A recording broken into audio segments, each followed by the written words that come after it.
শুরু করিতেছি মহান আল্লাহর নামে, যিনি পরম করুণাময় এবং অত্যন্ত দয়ালু। 2টা ট্রাক্টর ম্যানেজ করছি।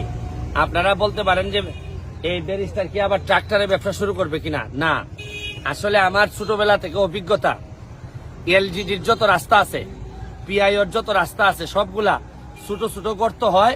গর্ত হওয়ার পর গর্ত ভরাট না করার কারণে দিন দিন গর্ত ভরাট হয়ে রাস্তাগুলা বাজে অবস্থা হয়ে যায়।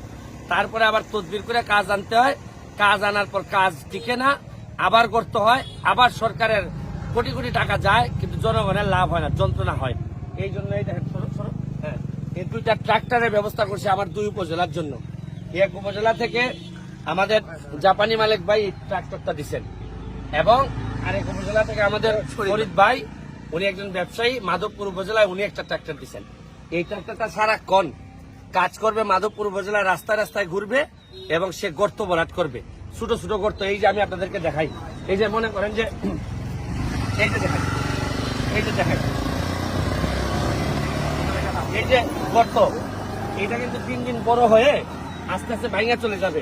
এখন আমি এই জায়গা এই ট্রাক্টরের মাধ্যমে ছোট ছোট, এখন কাজের কামলা মানে কাজের লোক থাকবে কে?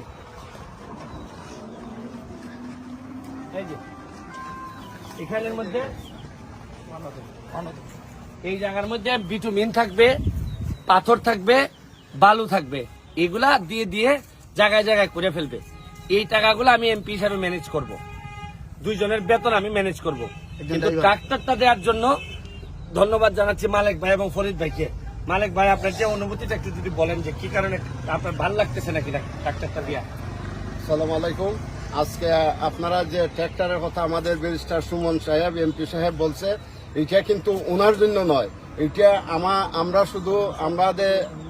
আমরা যে ট্র্যাক্টরটা দিছি এটা কিন্তু জনগণের কাজে।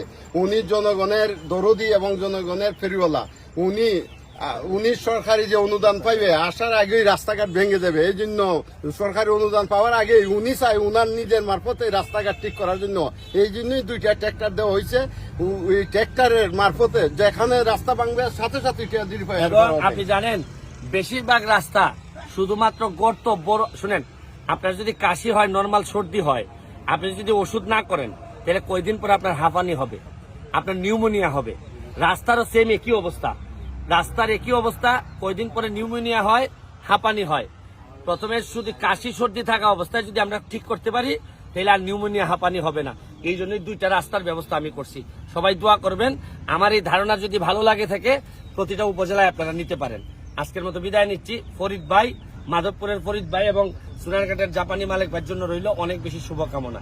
ধন্যবাদ, থ্যাংক ইউ।